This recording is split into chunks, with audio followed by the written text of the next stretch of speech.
Son las 2:47 de la madrugada del 4 de noviembre de 1975 y el alto horno Queen Victoria en Appleby, Frodingham, Scunthorpe, sigue activo con la violencia habitual de la producción de acero. La sala de fundición brilla. La luz del metal pulsa contra el ladrillo y el acero.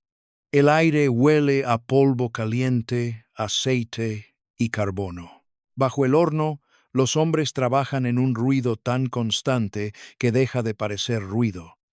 El suelo tiembla bajo la maquinaria, los raíles y el hierro líquido.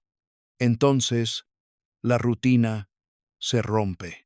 Una cuchara torpedera ya ha recibido entre 175 y 180 toneladas de hierro fundido, una masa de metal lo suficientemente caliente como para mantenerse cerca de los 1500 grados Celsius.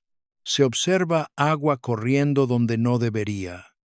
Al principio, es solo un problema más en un lugar construido alrededor de los problemas. Algo que vigilar, algo que gestionar, algo que aún parece controlable. Hay que mover la cuchara torpedera, una locomotora se detiene, se realiza el acoplamiento, la cuchara se desplaza, la explosión se produce casi de inmediato. No hay una explosión gradual, no hay aviso previo. La explosión atraviesa la fundición con tal fuerza que la mampostería cede y el hierro sale disparado por toda la planta. Un conducto de vertido de aproximadamente 1,5 toneladas se desprende y sale disparado hacia arriba y hacia los lados. Se expulsan hasta 90 toneladas de metal fundido. Muros situados a entre 3 y 6 metros de distancia se derrumban. La sala de control, a 20 metros del torpedo, es alcanzada por el hierro que sale disparado. Algunos hombres mueren quemados en el acto. Otros son lanzados, quedan atrapados o son alcanzados por fragmentos y calor antes de poder comprender lo sucedido. Esto es lo que hace que un desastre industrial evitable sea tan despiadado. El sistema está diseñado para parecer controlado hasta el preciso instante en que deja de estarlo. El hierro fundido y el agua no se encuentran como dos materiales inofensivos. El agua se convierte instantáneamente en vapor con una fuerza explosiva. La presión aumenta violentamente dentro de un espacio confinado. El metal mismo se convierte en el arma. Cuando la explosión termina, la fundición ya no es un lugar de trabajo, es una ruina de estructura destrozada, fuego disperso y hombres atrapados en medio de las consecuencias de un peligro que la industria ya conoce bien. 4 trabajadores mueren casi de inmediato, otros son evacuados, quemados y heridos. El saldo final ascenderá a 11. Esta es la historia de cómo una acería construida para alimentar a una nación se convierte en un segundo, en un campo de batalla, y de la lógica industrial que hace posible ese segundo. Un alto horno no surge de la tierra por casualidad. Se construye porque una nación necesita vías férreas, barcos, puentes, calderas, vigas, tuberías, motores y planchas de acero en cantidades demasiado grandes para que las produzcan los pequeños talleres o la mano de obra. En Scunthorpe, el horno existe porque el mineral de hierro por sí solo es solo una roca con gran potencial. Hay que extraerlo, fundirlo, reducirlo y someterlo a un calor tan extremo que los minerales enterrados en la tierra se conviertan en algo que la industria pueda moldear. Ese es el trato. El carbón se convierte en coque. El mineral se encuentra con el fundente. El aire se introduce a presión. El horno transforma la geología en producción. En la década de 1970, Gran Bretaña seguía dependiendo en gran medida del acero, a pesar de que la industria sufría las consecuencias de los costes, la competencia y la reestructuración. A principios de esa década, cientos de miles de trabajadores seguían vinculados a la siderurgia británica. Ciudades enteras dependían directamente de ella. Scunthorpe era una de ellas. El paisaje urbano, los turnos de trabajo, el tráfico ferroviario, los sueldos que se llevaban a casa al final de la semana. Todo giraba en torno a la idea de que el hierro y el acero no eran un lujo, eran el sustento, eran la identidad cívica. Eran la razón por la que seguían existiendo hileras de casas, pubs, escuelas y tiendas cerca de las fábricas. Por eso, un alto horno se trata menos como una máquina y más como un órgano que debe seguir funcionando. Resuelve un problema económico nacional: cómo producir hierro de forma continua, en enormes volúmenes y a una escala suficiente para abastecer a la industria moderna. Pero este logro técnico conlleva su propia trampa. Una vez que un horno está encendido y en producción, detenerlo es costoso, perjudicial y peligroso. Así, la gerencia aprende a pensar en términos de tonelaje, continuidad, producción y tiempo perdido. Los trabajadores aprenden a vivir dentro de esa lógica porque la alternativa no es abstracta. Significa menos turnos, salarios más bajos y el lento colapso de las ciudades construidas en torno a la industria pesada. Hay orgullo y habilidad en ese trabajo. Los hombres no trabajan en estos hornos por descuido, sino porque saben la disciplina, la precisión y la resistencia que exige el proceso. Pero el orgullo se presta fácilmente a la manipulación de sistemas que confunden compromiso con consentimiento. Un pueblo puede llegar a considerar el peligro permanente como el precio de la utilidad. Una empresa puede llegar a ver el riesgo como el costo de mantenerse competitiva. Si valoras la historia seria centrada en los trabajadores, contada sin sensacionalismos, suscríbete ahora, porque historias como esta a menudo se reducen a estadísticas y caen en el olvido. Para comprender por qué el desastre que se avecina es tan violento, no basta con saber qué significa el acero.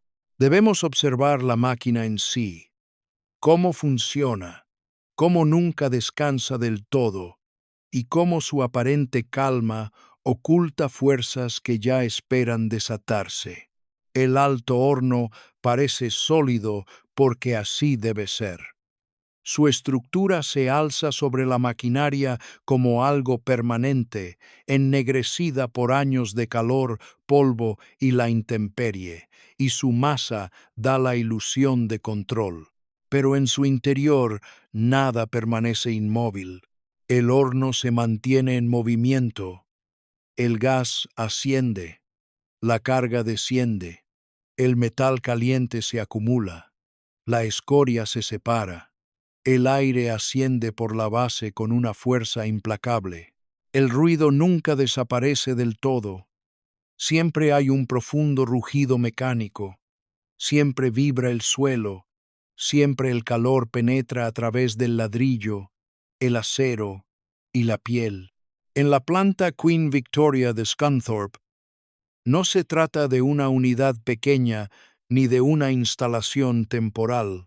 Es un horno de producción de gran envergadura, con un diámetro de hogar de aproximadamente 5 metros y una producción de alrededor de 100 toneladas de hierro por hora. En un día completo, puede producir alrededor de 7 coladas, cada una parte de un ciclo que no se puede simplemente pausar como una cinta transportadora de fábrica. El aire caliente entra al horno a una temperatura aproximada de entre 950 y 1000 grados Celsius. Se introduce a presión en un volumen enorme, alrededor de 160,000 metros cúbicos de aire por hora, a través de 26 toberas dispuestas alrededor de la base. Los componentes refrigerados por agua protegen la estructura del calor que debe contener. Enfriadores de hogar, tuberías, accesorios de cobre, ladrillos refractarios, todo funciona en conjunto para contener temperaturas que destruirían el metal sin protección en cuestión de minutos. Esa es la realidad técnica de un alto horno. No funciona por turnos como los trabajadores. Opera de forma continua durante años, a veces sin interrupción total, hasta que el revestimiento refractario interior se desgasta tanto que finalmente hay que desmontar toda la estructura para revestirla de nuevo. Esa larga continuidad genera eficiencia, pero también presión. Cada retraso cuesta dinero. Cada interrupción amenaza la producción. Cada reparación compite con la producción. Para los trabajadores, el sistema se convierte en rutina mediante la repetición. Interpretan el horno por el sonido, el color, el movimiento de la escoria, el aspecto de los carros de colada, los cambios en el humo y la llama. Realizan un trabajo especializado en un entorno donde un error, un componente defectuoso o una advertencia ignorada pueden convertir la sala de colada en un horno fuera del horno. Sin embargo, la rutina es peligrosa a su manera. La familiaridad atenúa la alarma. El orden constante del lugar, los carros de colada, las cucharas, los horarios, los gestos ensayados, puede hacer que el peligro extremo parezca casi ordinario, y ahí reside el engaño que se encuentra en el centro de toda la operación. El horno parece tranquilo cuando solo está equilibrado.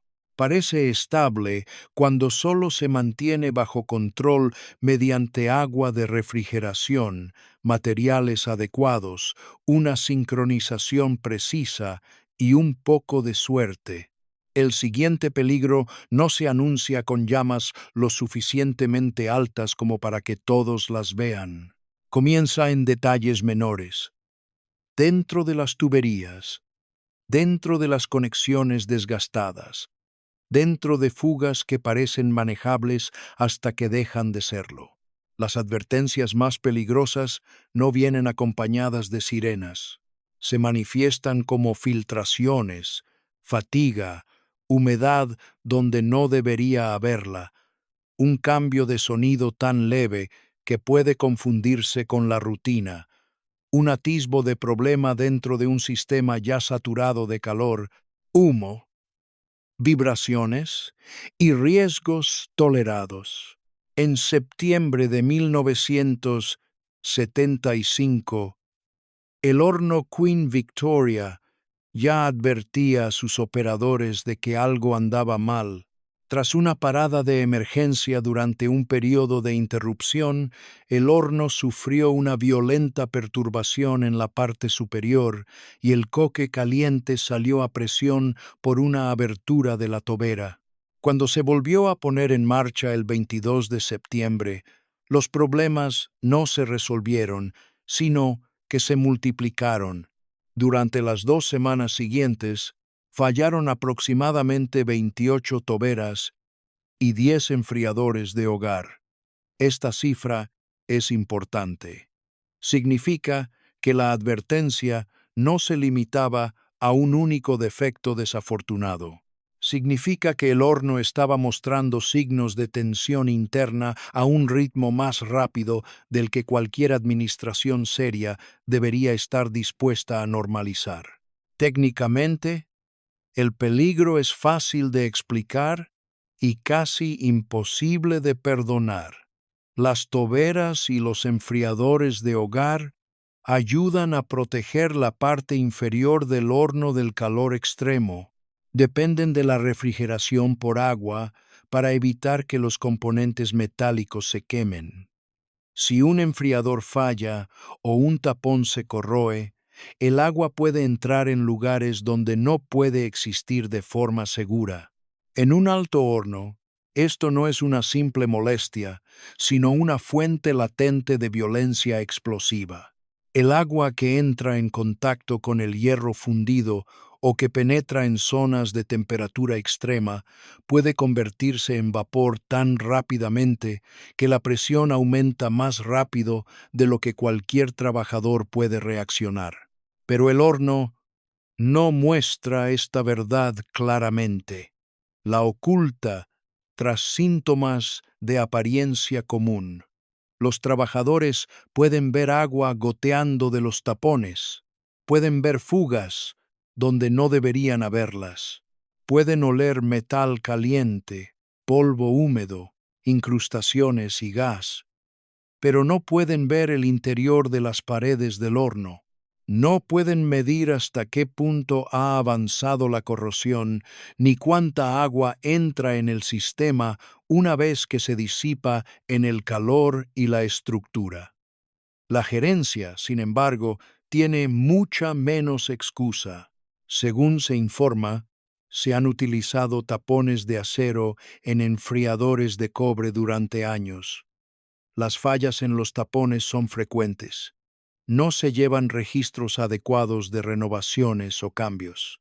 Falta el mantenimiento planificado donde más importa. Así es como los desastres evitables se normalizan en la industria pesada, no por un acto de imprudencia espectacular, sino por el deterioro tolerado, la improvisación no documentada y la decisión tácita de considerar las repetidas señales de advertencia como parte del trabajo. Si has trabajado cerca de maquinaria donde una pequeña fuga se ha convertido en algo habitual, deja un comentario en el sector, porque este patrón es más antiguo que un horno y está más extendido que una ciudad. Pronto, la historia deja de tratarse de una debilidad oculta dentro de una acería. Se convierte en un patrón que se repite en otros incendios, otras plantas y otros muertos. La industria prefiere enterrar a sus muertos por geografía. Un horno en una ciudad, una explosión en un año, un informe presentado, una planta reparada, un turno reanudado. Pero el metal fundido no respeta esa ficción, ni tampoco la historia. Mucho antes y mucho después de Scunthorpe, las acerías y las fábricas de hierro conviven con el mismo peligro de siempre.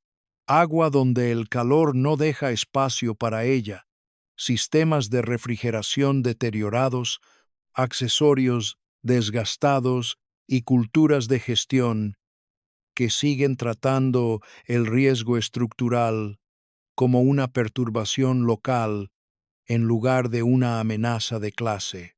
En 1891, en Sparrows Point, Maryland, la explosión de un alto horno mató a 4 hombres e hirió a otros. Más de un siglo después, en noviembre de 2001, en Port Talbot, Gales del Sur, otra explosión de un alto horno mató a 3 trabajadores e hirió a 12 más. País diferente, generación diferente, propiedad diferente. La misma lección brutal se repite. Un horno puede parecer estable hasta el momento en que convierte una debilidad oculta en una fuerza letal. La lógica de la ingeniería no es misteriosa. Los altos hornos dependen de que el calor intenso se contenga, dirija y enfríe en un equilibrio preciso. Los sistemas de refrigeración por agua protegen los componentes que, de otro modo, fallarían a temperaturas que ningún metal desnudo podría soportar. Pero una vez que el agua pasa del medio de refrigeración a la contaminación, se convierte en algo completamente distinto.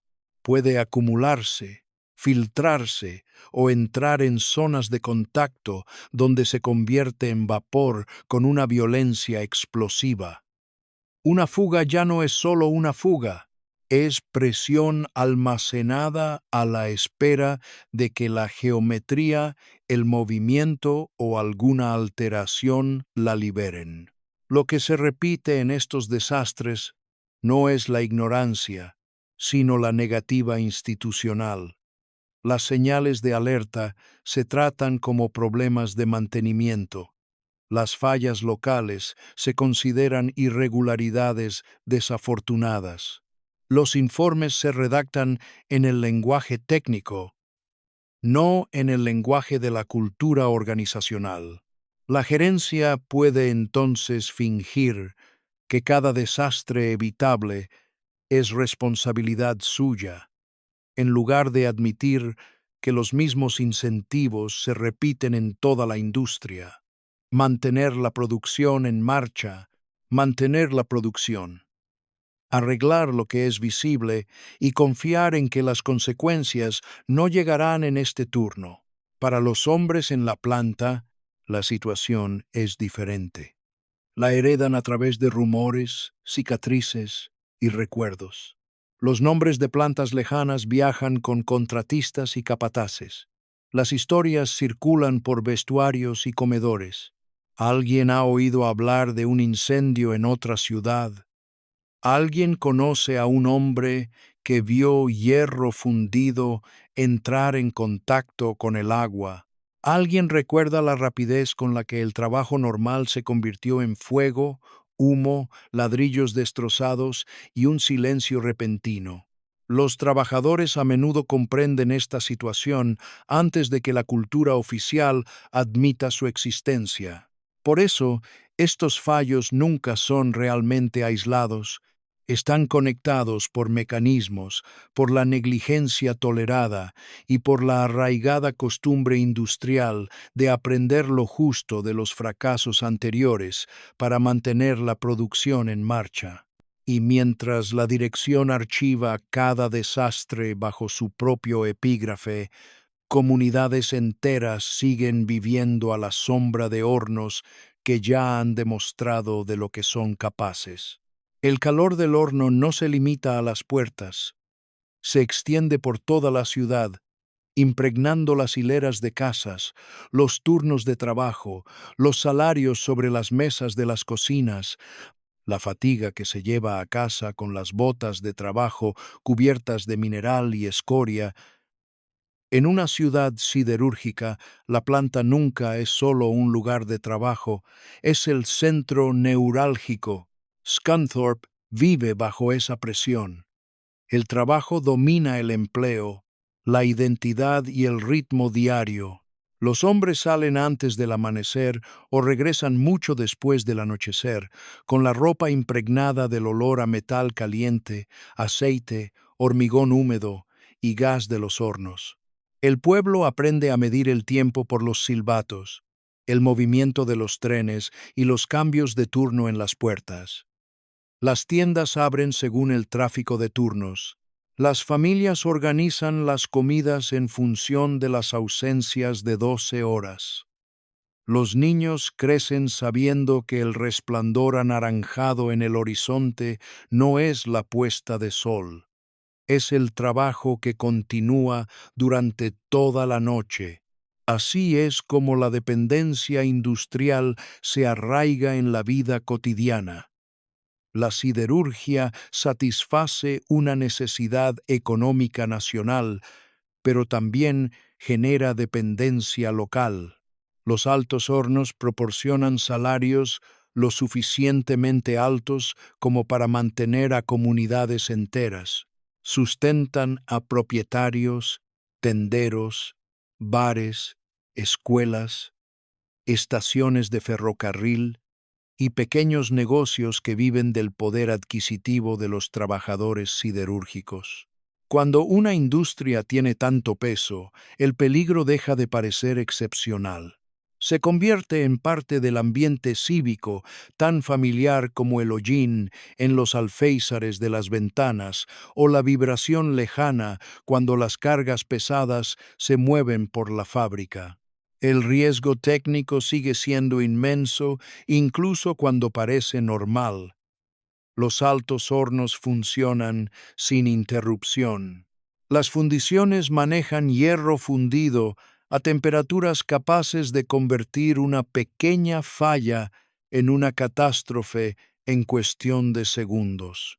Sistemas de refrigeración, canales de alimentación, cucharas de colada, estufas, tuberías de gas, revestimientos refractarios. Cada componente depende de que los demás funcionen correctamente. Pero las familias no viven pendientes de los diagramas, viven pendientes de su salario. Un hombre sabe que el trabajo puede matarlo.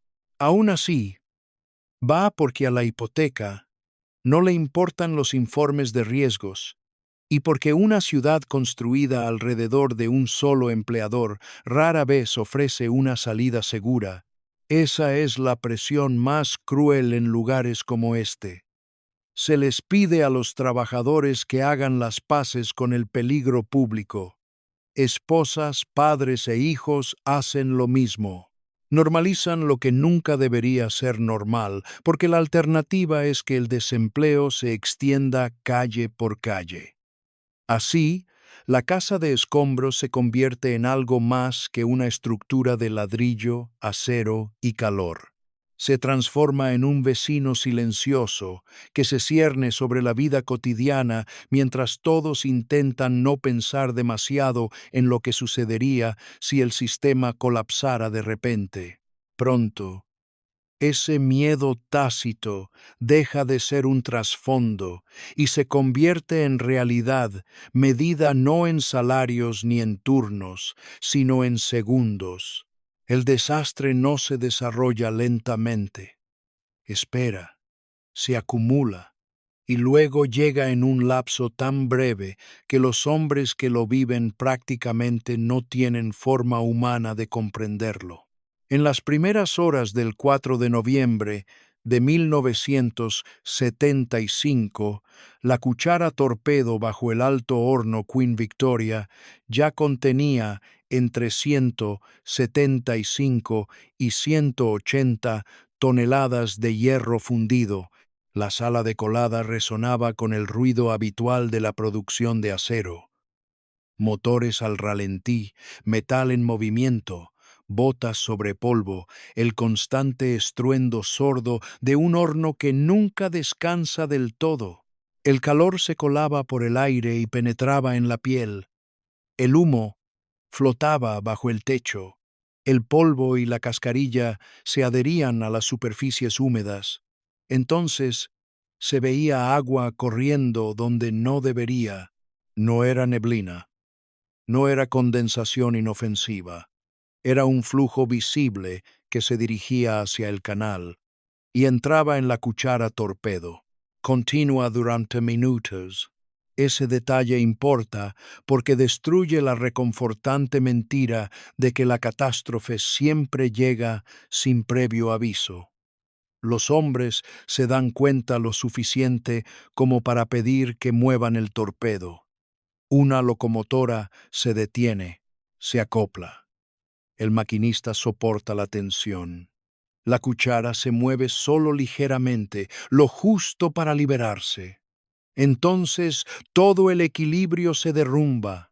Técnicamente, el mecanismo es brutal pero sencillo. El hierro fundido está lo suficientemente caliente como para destruir casi cualquier cosa que entre en contacto con él. El agua, en las condiciones inadecuadas, no solo se evapora, sino que se convierte en vapor con una violencia explosiva.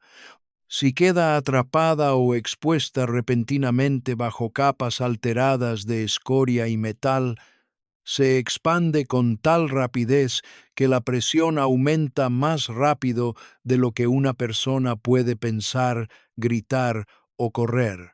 El recipiente no necesita convertirse en una bomba en el sentido convencional. Basta con un pequeño volumen de agua en el lugar y la geometría equivocados, en el momento preciso.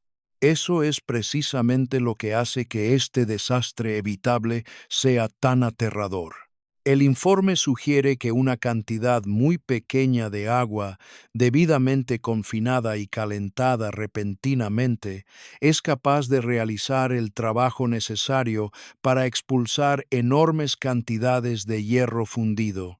La fuerza no se mide únicamente por el tamaño de la fuga, sino por lo que entra a través de ella. Cuando llega la explosión, lanza hasta 90 toneladas de metal fundido por toda la fundición. Las paredes se derrumban. Un conducto de vertido de aproximadamente 1,5 toneladas se desprende y sale disparado a través de la estructura.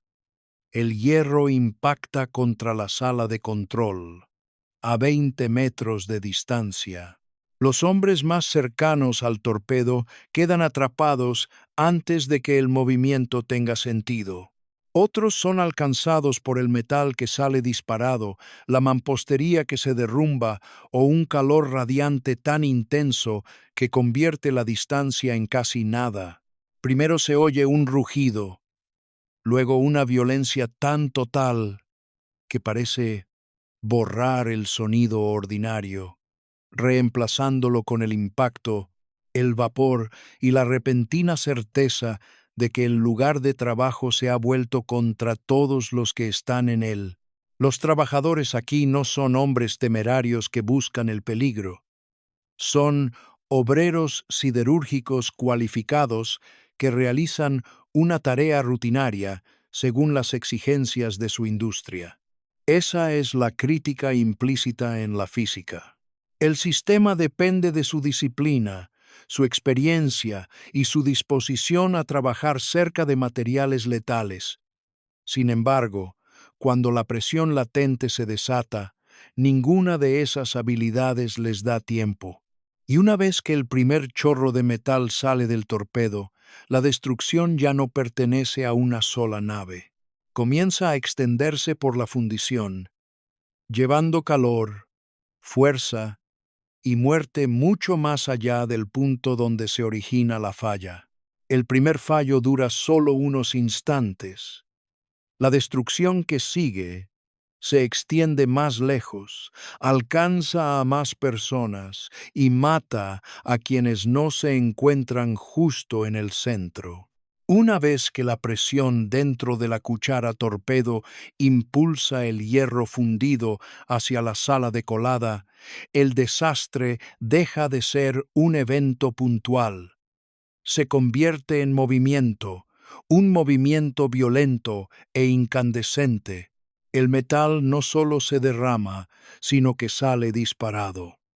La explosión atraviesa la estructura circundante, con la fuerza suficiente para derribar partes de 2 muros a una distancia de 3 a 6 metros. Un pico vertedor que pesa alrededor de 1,5 toneladas se desprende, se lanza hacia arriba unos 9 metros y luego se desplaza lateralmente unos 20 metros. El techo corrugado sobre la abertura se rompe, las vigas se retuercen, los ladrillos ceden, el acero se dobla, el propio edificio comienza a redirigir la fuerza destructiva. Esa redirección es crucial. En una fundición, paredes, pisos, rieles, plataformas, puertas y maquinaria determinan el destino del metal fundido. Hasta 90 toneladas de hierro fundido se dispersan en una amplia zona. Parte de él impacta la sala de control a más de 21 metros de distancia. Otra parte salpica y se extiende por superficies que nunca debieron recibirlo. Parte cae donde los hombres podrían pensar que están fuera de su alcance. Esa es la crueldad de los desastres con metal fundido. La distancia ofrece menos seguridad de la que sugiere el instinto. El calor se irradia hacia afuera. Las gotas y los chorros de hierro tienen la temperatura suficiente para quemar la ropa, la carne y las estructuras casi instantáneamente. La explicación técnica es sencilla de decir, pero terrible de imaginar. La explosión no es solo una ráfaga de presión, es un sistema de liberación de calor extremo. La onda expansiva desplaza el metal y el edificio contribuye a distribuirlo. Un trabajador no tiene que estar justo al lado del torpedo para morir. Basta con que se encuentre en un lugar donde el hierro pueda alcanzarlo tras el impacto, al ser lanzado por toda la fundición, o donde el material que se derrumba y la radiación térmica completen el daño causado por el fallo inicial. Por eso, la contención se vuelve prácticamente imposible de inmediato. No existe un perímetro bien definido alrededor de una fuga de esta magnitud. La fuerza daña la estructura misma que debería limitarla. Abre vías de escape. Crea nuevos peligros a cada segundo. Mampostería que se derrumba. Instalaciones rotas. Superficies en llamas, salidas bloqueadas y zonas repentinas de calor insoportable donde un momento antes una persona podía estar a salvo. Para cuando la explosión haya perdido su fuerza, la fundición ya no se organiza en torno al trabajo, se organiza en torno a la supervivencia, la clasificación de heridos y la terrible constatación de que los muertos y heridos ya no están confinados al punto donde la presión se liberó por primera vez. El siguiente ajuste de cuentas no se medirá en acero ni en ladrillos dañados, sino en hombres, familias y en lo que un pueblo se verá obligado a enterrar después. El horno deja de matar en segundos. La pérdida que provoca, no. Tras el estruendo, tras la onda expansiva, tras el impacto del hierro y el asentamiento de la mampostería, la fundición da paso a otro sonido, el sonido humano roto que sigue a un desastre industrial evitable. Gritos de nombres, órdenes, gemidos, botas raspando la arena y los escombros. Luego, en algunos lugares, un silencio repentino más inquietante que la propia explosión. Los primeros informes dan cuenta de los muertos antes incluso de que se comprenda la magnitud total de los daños. Se dice que 4 hombres murieron casi de inmediato. Alrededor de 15 más resultaron heridos. Pero los desastres en los altos hornos no terminan en el lugar del accidente. Las quemaduras se agravan, el trauma se intensifica.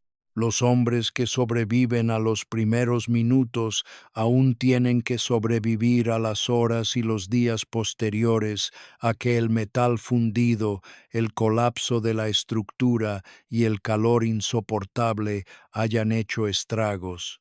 El número final de muertos asciende a 11. Esa cifra solo resulta pequeña para quienes no viven en una ciudad siderúrgica. En un lugar como Scunthorpe, 11 muertos no son una abstracción. Son 11 hogares destrozados, 11 salarios perdidos, 11 hombres que dejan atrás esposas, padres, hijos, hermanos, compañeros de trabajo, vecinos y calles donde se les conoce por su rostro, su voz y sus costumbres. Los muertos no son símbolos en estas comunidades. Son hombres cuyas botas permanecían junto a las mismas puertas cada noche, cuyas manos cargaban bolsas de la compra, cuyos nombres figuraban en el siguiente turno.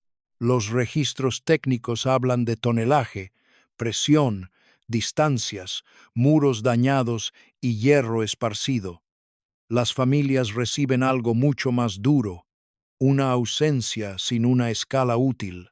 Un horno puede lanzar metal a 20 metros de distancia, derribar muros a 3 o 6 metros y convertir un edificio en funcionamiento en un campo de calor mortal, pero nada de eso explica la violencia personal de esperar en un hospital o enterarse de que un hombre no volverá a casa. En los desastres con metal fundido, incluso la identificación, el entierro y el duelo pueden verse ensombrecidos por la forma misma de la muerte. El dolor se convierte en un procedimiento antes de que se le permita ser personal. Y el pueblo también lo siente. Las comunidades siderúrgicas no guardan el duelo en el seno familiar, lo integran en la memoria colectiva. Los hombres de otros hornos imaginan sus propias casas de fundición. Las mujeres, sentadas a la mesa de la cocina, imaginan el mismo golpe en la puerta. El paisaje urbano sigue siendo el mismo, pero ya no pertenece solo al trabajo y al salario. Pertenece a los muertos. Ahora llega el colmo. Comienza la investigación y, con ella, la lucha por determinar qué significado tendrá este desastre. La bola de fuego ha terminado. El calor persiste. Y también el viejo instinto institucional de minimizar un asesinato en comparación con el sistema que lo produjo. Tras la explosión en el Queen Victoria, los investigadores se adentran entre ladrillos dañados, acero retorcido, superficies chamuscadas y restos de hierro fundido esparcidos donde nunca debería haber hierro fundido. Se toman medidas, se interroga a los testigos, se examinan los componentes. La escena se interpreta con el lenguaje técnico en el que más confía la industria. Presiones, conexiones, fugas, distancias, fragmentos, secuencia. Ese trabajo es fundamental. Sin él, los muertos quedan a merced de los rumores. Pero la respuesta oficial también tiene su peligro. Puede limitar la magnitud de un desastre evitable hasta que encaje en una pieza defectuosa. La explicación inmediata es bastante sencilla. El agua entra en una cuchara torpedo que contiene hierro fundido. La cuchara se mueve. La presión aumenta vertiginosamente. El metal sale disparado. Mueren hombres. Las estructuras fallan. En teoría, esta secuencia es correcta. Sin embargo, está incompleta. Un desastre como este nunca es solo el contacto final entre el agua y el metal caliente. Es la suma de todo lo que se toleró previamente.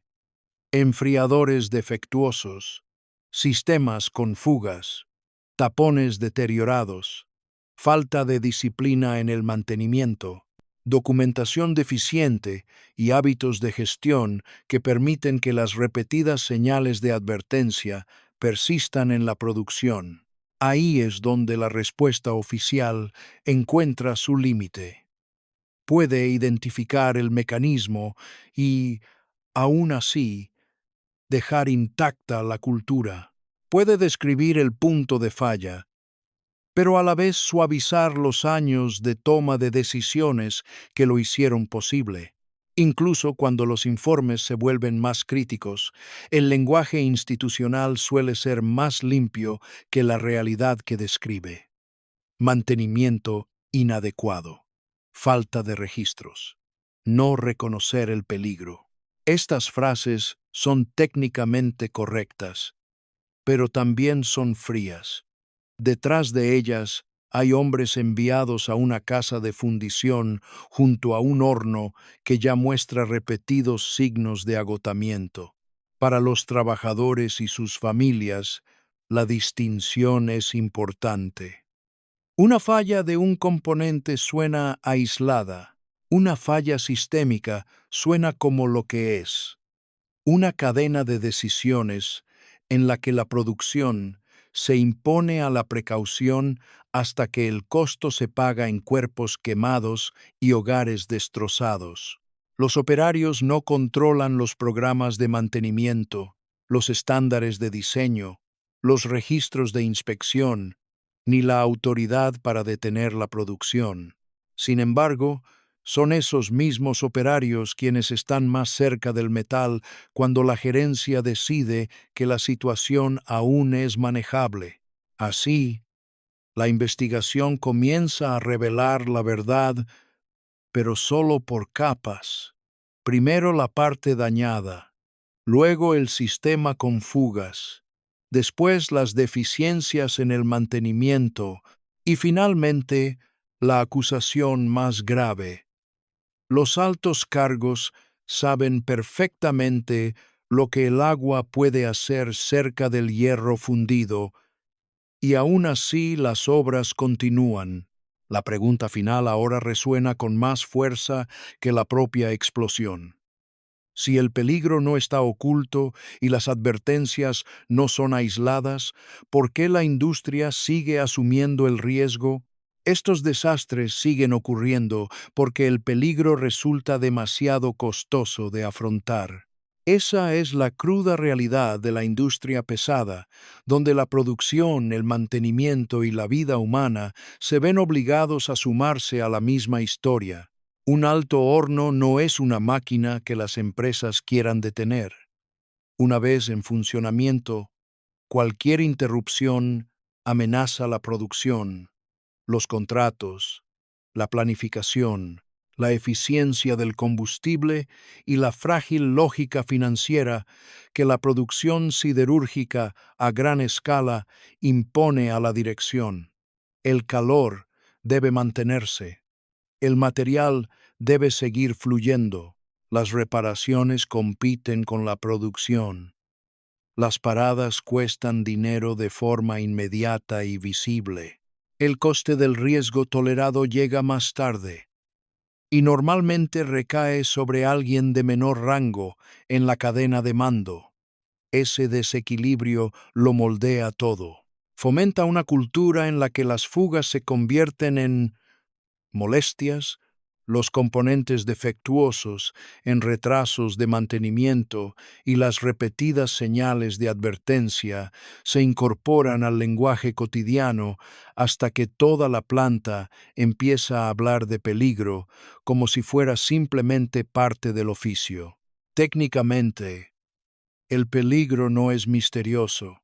El hierro fundido, los sistemas de refrigeración por agua, el desgaste del material refractario, la explosión a presión, los accesorios deteriorados y el funcionamiento continuo prolongado conforman un sistema que exige disciplina e intervención constante. Si falla un componente de refrigeración, si se corroe un tapón, si el agua entra en la zona equivocada, el resultado puede pasar de ser manejable a fatal en un abrir y cerrar de ojos. Ese conocimiento existe. La industria no carece de comprensión. Lo que a menudo le falta es la voluntad de permitir que esa comprensión interrumpa la producción cuando la interrupción resulta costosa. Ahí es donde la negligencia sistémica se hace más evidente que cualquier pieza defectuosa, aislada. Se espera que los trabajadores en la planta soporten el horno a través del ruido, el calor, el humo, las vibraciones y la fatiga. Se espera que se adapten, improvisen, resistan y confíen en que el sistema a su alrededor se mantiene con la misma seriedad que su trabajo requiere. Pero la autoridad para detener, rediseñar, documentar o reconstruir no les corresponde a ellos. Les corresponde a los gerentes, planificadores, ingenieros y estructuras corporativas que pueden interpretar con demasiada facilidad la continuidad como prueba de seguridad. Se da por sentado que un horno que aún produce sigue funcionando. Una fuga que aún no ha causado una muerte se considera superable. Un incidente que estuvo a punto de ocurrir se convierte en una garantía en lugar de una advertencia. Por eso este patrón se repite en distintos pueblos y décadas. No porque los trabajadores sean negligentes, no porque el proceso sea incognoscible. Se repite porque los incentivos económicos apuntan en una dirección y las consecuencias humanas se manifiestan en otra. La producción se contabiliza por horas, la negligencia se contabiliza después. En los funerales, see and day, see and day. Si has trabajado en un lugar donde se resiste al cierre hasta el último momento, deja un comentario en la sección correspondiente del sector, porque el lenguaje varía de un sector a otro, pero la presión se siente igual. Y una vez que se nombra esa presión, solo queda una pregunta. ¿Qué obligan los muertos a cambiar a los vivos, si es que cambian algo? El horno deja tras de sí algo más que ladrillos dañados y acero chamuscado. Deja instrucciones escritas en ausencia de hombres que deberían haber regresado a casa. Tras la explosión, la respuesta oficial se consolida en recomendaciones, procedimientos y normas.